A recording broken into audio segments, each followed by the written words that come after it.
Il n'y a pas si longtemps, dans le début des années 2000, l'introduction des puces électroniques dans le monde du commerce ou le développement de la biotechnologie suscitait une levée de boucliers, et ce au nom de la protection de la vie privée et au nom d'une éthique du vivant. Pourtant, selon notre enquête, aujourd'hui 73% des personnes interrogées se disent prêtes à porter des objets connectés sur soi. Plus étonnant encore, plus de la moitié des Français seraient prêts à se faire greffer des composants électroniques ou à se faire insérer une puce électronique dans le corps. Comment un tel changement est-il possible ? Les premiers résultats de notre enquête, et il y en a beaucoup d'autres, s'expliquent par différentes raisons. Tout d'abord, l'offre s'est organisée, le marché décolle. Ensuite, ce marché concerne quasiment tous les domaines de la vie quotidienne. La connaissance de soi, la gestion des énergies, le textile, la sécurité, l'assurance, les loisirs, les transports et surtout la santé. Ensuite, les médias en parlent beaucoup. Un article tous les 2 jours est consacré aux objets connectés.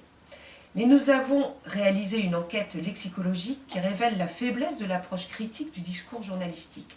Comme si, au fond, la fascination pour le progrès technologique et l'engouement pour le développement des nouvelles applications semblaient avoir évacué le débat éthique et les enjeux de ces développements. Pourtant, à une époque où tous les scénarios de science-fiction sont possibles, l'ambivalence est tangible. La liste des risques est aussi longue que la liste des bénéfices. Un autre enseignement surprenant de cette étude est que les Français ne manifestent pas de crainte particulière à l'égard de la connexion généralisée. Il est intéressant de constater d'ailleurs que les seniors ne sont pas en reste. Les objets connectés sont perçus comme positifs, tant ils sont préoccupés par leur santé, le ralentissement des effets de la vieillesse et le besoin de rester autonome le plus longtemps possible. Pour autant, l'utilisation possible des données inquiète. 8 personnes sur 10 en craignent un mauvais usage, mais tout en considérant à 60% d'entre eux que les technologies peuvent améliorer grandement leur quotidien. Il y a donc en réalité que très peu de résistance à l'adoption des objets technologiques connectés. Pourquoi ? Parce que la crainte, très culturelle à vrai dire à l'égard de la technologie, s'effrite au profit de bénéfices tangibles. Ma santé, mon bien-être, ma protection. Ces bénéfices qui me concernent font passer au second plan un certain esprit de résistance. On peut dire en quelque sorte que moi est le cheval de Troie de la connexion généralisée. Dernier enseignement, la domotique n'intéresse pas vraiment les Français. Elle suscite beaucoup moins d'intérêt que la montre connectée, par exemple.